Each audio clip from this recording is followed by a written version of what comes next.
Hi hello welcome back to Tulasidas maths reasoning channel అండి. So చూడండి, square root of 0.4 bar is equal to ఎంత అని అడుగుతున్నాడు. ఓకేనా, అంటే తెలుగులో చూడండి 0.4 బార్ యొక్క వర్గమూలం ఎంత అంటున్నాడు. ఓకేనా, so before going to this మనం కొంచెం బేసిక్స్ నేర్చుకుందామండి. సో రండి, 0.4 బార్ అంటే ఏంది, అసలు బార్ని ఎలా రిమూవ్ చేయాలనేది ఇక్కడ చూద్దాం రండి. ఓకేనా, రైట్.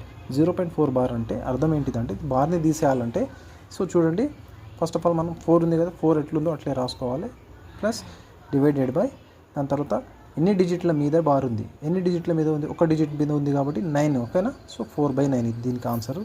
అదేవిధంగా ఇక్కడ చూడండి 0.44 కదా, సో ఇక్కడ ఎంత 44 కదా, 44 అనేది పైన రాసుకొని దాని కింద డివైడెడ్ బై ఎన్ని డిజిట్ల మీద బార్ ఉంది, 2 డిజిట్ల పైన బార్ ఉంది కాబట్టి 99 అని రాసుకోవాలి. ఓకేనా, రైట్. అదేవిధంగా ఇక్కడ చూడండి 444 రాసుకోవాలి. రాసుకున్న తర్వాత ఎన్ని డిజిట్ల పైన బార్ ఉంది, 3 డిజిట్స్ పైన బార్ ఉంది కాబట్టి సో ఇది బేసిక్. ఓకేనా, సో రైట్. ఇప్పుడు మనం ఇక్కడ ఆన్సర్లోకి వచ్చినట్లయితే చూడండి, ఇక్కడ 0.4 బార్ అని ఉంది కదా. ఎస్, 0.4 బార్ అంటే చూడండి, ఎస్ 0.4 బార్ అన్నాడు కదా.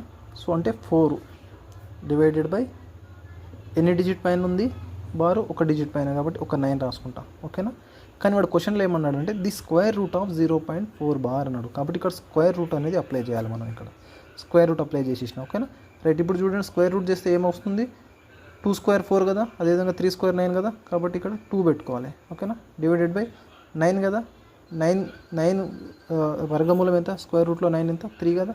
ఎస్ 3, 2/3 కదా. సో మనం ఇక్కడ ఆన్సర్ చూస్తే మళ్ళీ బార్లలో ఉంది. మళ్ళీ ఇప్పుడు ఇక్కడ ఆల్రెడీ బార్లలో ఉన్నదాన్ని మనం బార్ని ఎగరగొట్టేసినాము. ఇప్పుడు మళ్ళీ రిటర్న్ బార్ని తీసుకురావాలి. రిటర్న్ బార్ని తీసుకురావాలంటే కింద కదా, బార్ని మనం ఎగరగొట్టడానికి కిందనే కదా డివైడెడ్ బై 9 చేసినాం. ఇక్కడ డివైడెడ్ బై 9 కాబట్టి ఇప్పుడు మనకు డినామినేటర్ తోటే మనకు సంబంధం కాబట్టి డినామినేటర్ తోటే మనకు మళ్ళీ రిటర్న్ బ్యాక్లో బార్ వస్తుంది కాబట్టి మళ్ళీ ఇప్పుడు మనం 3/3 చేయాలి, డివైడ్ చేయాలి, మల్టిప్లై చేయాలి, 3 తోటే చేయాలి, ఎందుకంటే ఇది డినామినేటర్ తోటే మళ్ళీ రిటర్న్ బార్లో వస్తుంది కాబట్టి. ఓకేనా, నెక్స్ట్ ఇప్పుడు చూడండి 2 × 3 ఎంత, 6 కదా.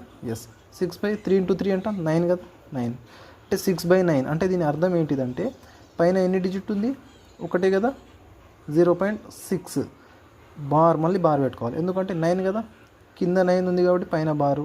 ఓకేనా, పైన బార్ ఉంటే కింద 9. ఓకేనా, so this is the answer అండి. సో 0.6 బార్ ఎక్కడ ఉంది, సో ఇక్కడ ఆప్షన్ నెంబర్ బి అనేది ఆన్సర్. Right, thank you. మరిన్ని వీడియోస్ కోసం సబ్స్క్రైబ్ చేయండి. ఓకేనా, రైట్, థ్యాంక్ యూ.